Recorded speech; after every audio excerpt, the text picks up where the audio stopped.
Ils sont médecins, chirurgiens pour la plupart, agglutinés autour d'un schéma didactique construit pour la circonstance. Au milieu, un maître israélien explique les contours d'une série d'interventions chirurgicales en situation de catastrophe. Exercice de fin d'une formation de 3 jours tenue par 10 experts venus d'Israël à 55 chirurgiens camerounais.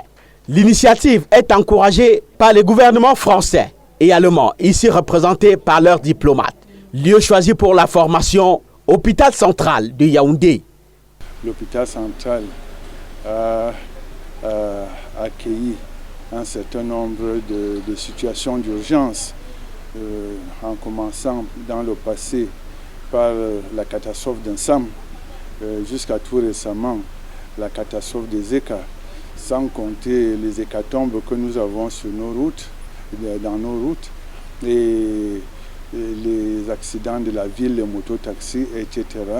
Gérer ces accidents n'est pas toujours évident. Les participants sont issus des 10 régions du pays. Formation centrée sur la chirurgie en situation d'urgence. Beaucoup de connaissances transmises. Non seulement des connaissances, mais des aptitudes et attitudes qui vont modifier nos pratiques dans les jours à venir.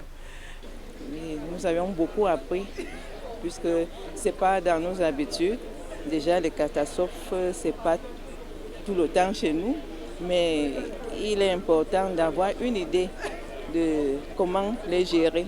L'Israël a choisi les meilleurs de ses chirurgiens pour capaciter les Camerounais au nom de la relation d'amitié qui lie les deux pays.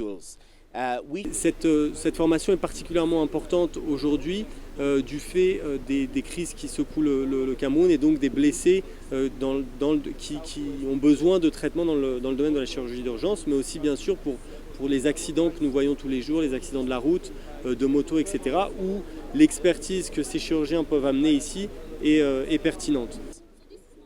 La cérémonie de remise des parchemins est présidée ici par le secrétaire d'État auprès du ministre de la Santé publique chargé des pandémies et des épidémies.